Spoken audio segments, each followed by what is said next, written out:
भाग्य का लिखा। गांव के एक छोटे से घर में रामू नाम का एक गरीब किसान रहता था। उसकी आर्थिक स्थिति बहुत खराब थी, लेकिन वो ईमानदार और मेहनती था। रामू हमेशा अपने भाग्य को कोसता और सोचता था कि शायद भगवान ने उसकी किस्मत में गरीबी ही लिखी है। एक दिन रामू अपने खेत में हल जोत रहा था। अचानक उसे खेत के एक कोने में चमकती हुई चीज दिखाई दी। उसने पास जाकर देखा तो उसे मिट्टी में एक पुराना मिट्टी का घड़ा मिला।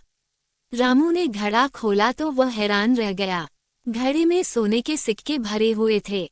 रामू की खुशी का ठिकाना नहीं रहा। उसने सोचा, अब तो मेरा भाग्य बदल गया।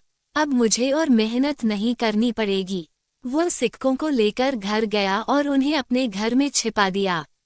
लेकिन जैसे जैसे दिन बीतते गए, रामू आलसी हो गया। उसने खेत में काम करना बंद कर दिया और दिन भर सोने और आराम करने लगा।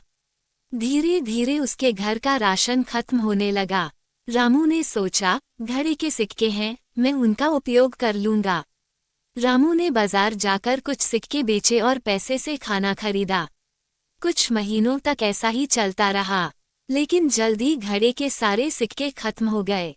अब रामू के पास न तो खेत में फसल थी और न ही खाने के लिए पैसे। रामू समझ गया कि सोने के सिक्कों ने उसकी मदद तो की थी, लेकिन उसकी मेहनत और ईमानदारी ही असली धन थी। उसने फिर से अपने खेत में काम करना शुरू किया और मेहनत के बल पर अपनी स्थिति को सुधार लिया। शिक्षा। भाग्य का लिखा आपको मौका दे सकता है, लेकिन असली सफलता मेहनत और ईमानदारी से ही मिलती है।